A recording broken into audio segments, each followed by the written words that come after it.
What is up, everyone? Circon here, bringing you guys another video here. We're gonna take a look at Epic Calendar Day 24, of course, which I think is the last day, although there's some rumors on Reddit that it might not be the last day or something. But it should be the last day. And it's the Caernarvon Action X. Now, it comes in 3 bundles. You don't want to buy any of these. There's a €100 one that gets you missions, personal reserves for just crew. There's no credit boosters here. Some large consumables. The equipment that you want to put on the tank, some gold, garage slot, train crew, and the camo. It's really not worth it. Then there is the 13% off only, $60 version, which comes with 6,000 gold, missions, and personal reserves. Train crew, and of course the style. And then there is the regular version, which is $38 and 42 cents. For basically the tank, garage slots, crew, and the style. The style gives you full camo. So you don't have to at least put that on. If you don't like it though, because it is a style, you can take it off and put some other camos on there that you want, which is my preferred way of doing it. So yeah, the Caernarvon Action X, is it any good? Well, I did do a review on it. Oh, and also side note, you cannot buy this in-game, I believe. And it's up until the 2nd of January. So, yeah, you can't buy it in-game. I don't know what the reasoning there is. A little bit weird, but hey. Anyway, Caernarvon Action X, is it worth it? Well, you know, for a tier 8 heavy, it is actually pretty damn good. Compared to the regular tier 8 Caernarvon, it loses a bit of its alpha, but the DPM and everything stays pretty much the same, or at least just still very good at 2400 base. 2.2 aim time is really good. 0.31 dispersion is really good, especially on the heavy. And 10 degrees of gun depression. It has hull armor. It has really good turret armor. 380 view range, which means that you can get the full view range with crew skills and no food, which is really nice. You can just run the automatic fire extinguishers if you don't want to do that. Yeah, so this is what it looks like fully tricked out. Almost 2900 DPM, 2.07 aiming time, 0.29 dispersion is really nice. 36 top speed, it's a heavy tank. It's a bit sluggish. 467 fuel range with the food. Without the food, it's still 448. So yeah, it's just really nice. It's just a really good tank, just like the regular Tech Tree one. Slight differences here and there, but for the most part, it's the same. If you like playing the Caernarvon, you're gonna like playing this Caernarvon Action X as well.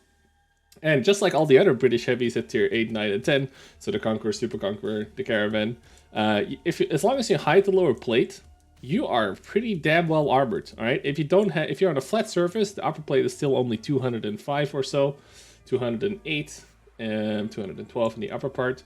But if you start going hull down and using your full gun depression, your upper plate becomes 270, and then your turret is still really good, of course. Now, there is some weird spots here with like 250 and stuff, so sometimes something will get through, and the side of the turret is really weak in the back here. And, of course, very much like the American cousins, the side armor is really, really bad, right? It's 50, so the side scraping is a really bad idea here. Can you do it? Of course, because like sometimes the shot, some people will just shoot your tracks, for example. So, you could kind of do it and get away with it sometimes, so don't rely on it. Especially people with higher caliber guns will just shoot through you and overmatch you as well. So this is the way you play it. Don't show your lower plate ever, because it's really trash at 97. And this is also Emberwreck City. So as long as you don't show your lower plate, you are pretty damn good to go, even against tier 9s and even a bunch of tier 10s.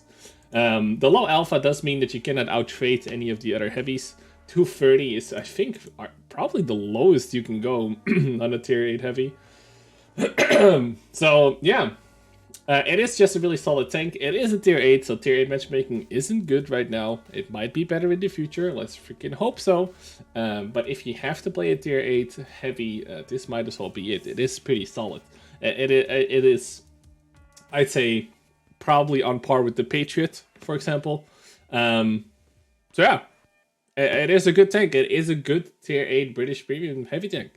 Does that mean that you should go out and get it right now? I mean, I'm not sure. A lot of people won't like the 230 alpha. Don't like the weak lower plate. Still kind of sluggish for what it is. You cannot out-trade people. So it has its weaknesses, but it definitely has its strengths as well. It's not like a total waste of space. And like I said, even if it's up-tiered, which you will be at tier 8, it still holds its own fairly well. All right? I also did a full review on this tank I'll put a link in the description after the video. Because there is more news. There is another tank for sale again already. The LT-432. The Russian light tank. Now, I free marked this because fuck me, this is great. Alright, this is a overpowered tank, I'd say. I think this tank is too good for what it is. It almost feels like a tier 9 if it wasn't for the 180 alpha, alright? But you can buy the 3 bundles. Just per usual, just don't buy the freaking bundles. Buy it standard. They even priced it at a pretty decent 25 euros for a tier 8 premium. And yeah, it is a full-fledged premium. It will just make you credits. You get 100% crew in a garage slot, which you're going to switch out for the crew you already have, hopefully. And what do you get for it? Well, you get a really sick premium light tank. I think this is by far the best tier 8 light tank in the game right now. And, you know, the armor layout is pretty insane. It is fairly big and wide for a light tank, but it's also very low to the ground because the turret is just flat like a pancake.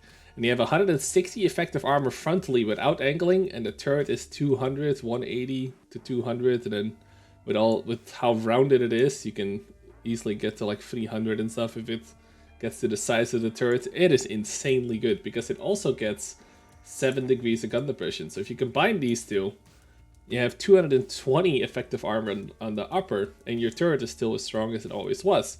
Now it has a weak spot on top that you're probably like never gonna shoot for it. Like a lot of people will just shoot through the hull, but the hull is good enough to bounce tier 7s and 6s quite damn reliably, which is very important because then you can trade with them effectively because you don't lose health and they do, hopefully. So yeah, it has an 85 mil. Now the 85 mil, you think like, what the fuck? I have this on my Rudy at tier 6, and you do, same gun, but it's still not a bad gun. You have really sick aiming time. The dispersion is kind of bad and will troll you at times, but the aim time is so good that this is one of the first tanks I free marked without a vert stab, even though it can mount a vert stab. I did not use this. I think I went for rammer, I went for optics, and I went for ventilation. This is how I run it, because it really didn't need it because the aim time is so short. Now you could just play it. Some people just like to play with the first stabs because it's during movement and turret rotation. It does help a little bit, but I think I actually played about 50-50 with and without. So, and then you can obviously add the food to it. Add bronze arms, you add the camouflage. It also is really sick camo because it is so low to the ground. The silhouette is actually fairly tiny. It's just a wide tank, but not a high up tank, right? So, yeah, I mean, I could sit here and say like, oh, you shouldn't buy this because, well, it's almost pay to win, right? But like, like fucking I got it. Like it would be a bit stupid of me, right? And I think a lot of people will have a lot of fun with this because it is just such a forgiving tank. And you almost need a tank to be this freaking good to make tier 8 playable. Because you're going to be fighting tier 9s and 10s so much. So yeah, 476 view range with food and all the shenanigans on there. We're also running front fence and optics. 0.33 dispersion, you can bring it down all the way to there. The fence also helps with the aim time, is 176 now. And it's just a sick tank, man. It is fast, it has really good camo, it doesn't have an awkward gun, you don't have an auto reloader or an auto loader, you can just keep firing.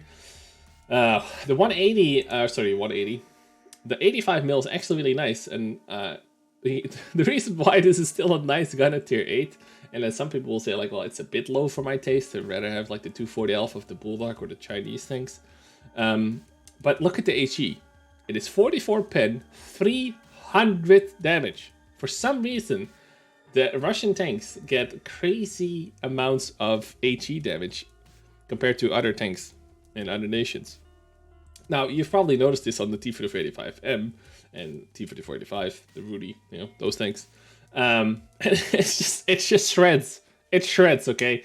Because at tier 8, you're going to be meeting a lot of light tanks, like the Betchet, the Hawk 12, the Bulldog, the Premium Bulldog. And guess what? You can fuck them all over with this. 44 pen is more than enough for it. And 300 damage HE. It will just wreck them. Okay? You will win one-on-one fights with any tier 8 light you come across. Unless it's like you're like on low health and a Betchet 12T comes in with premium ammo and just slaughters you in the 4 shots he has for, you know, killing you off. You will win 80% of your one-on-ones at least and HE has a lot to do with it. Meeting other bulldogs, they might have the 240 alpha on you, but if you keep, you know, slapping them with this HE, you will wreck their faces, alright? And like I said on my live streams as well, I feel like even if this thing had no armor, it would still be a good tank. It would still be extremely playable. And it gets freaking armor. And it also means that you are not HE-able that quickly by anyone, not even the bulldogs with 100 men. Because guess what, like, they have to shoot your sights. And for your sights, the you know, if you hit it, it's already super flat, but the tracks are, most of the silhouette is tracks on the side. So unless you can cut off and they shoot the backside, you're good to go. Like, they will not bend you here. One thing I will note though is if you're face hugging people will shoot your, will just shoot down on you. But it is so flat that you can actually do some stuff with the Japanese heavies, for example, where they can't shoot you anymore because you're too low to the ground, even to the sides. So I've killed like the Ohos and stuff from almost full health because like if they don't know how to play, they don't know how to effectively scrape you off on one side of like a city or like a house or something, then yeah, you can royally fuck with these people. So yeah, I mean, it is even priced well at, well, don't buy the bundles, but 25 bucks. It is probably the most fun tank I've played all year. All right, and I almost hate saying this because it's a premium tank, and I feel like I feel like I'm promoting this way too much. But most people that wanted it probably already have it. Right, this is the second sale, and yeah, like, and it is just a really fucking good tank. Okay, I'm not gonna sit here that you should not buy this for Christmas, kids. Buy something else. But people that play a lot of real things and like light tanks, dude, you're gonna love this thing, okay? Anyway, I think that's enough for me. I think they're both good choices. The LT is definitely a lot more fun for me because light tanks are arguably my most fun class that I can play currently in current World of Tanks. Since I've free marked all the tier 9 all the tier 9 mediums and most of the tier 10 ones. So yeah, tier 9 light tanks. It's pretty good, man. It's pretty good. I was kind of hoping for a new tank for the last day instead of a Caernarvon Action X, but hey, I bet some people do want this. This is another one of those marathon tanks we did have a while ago.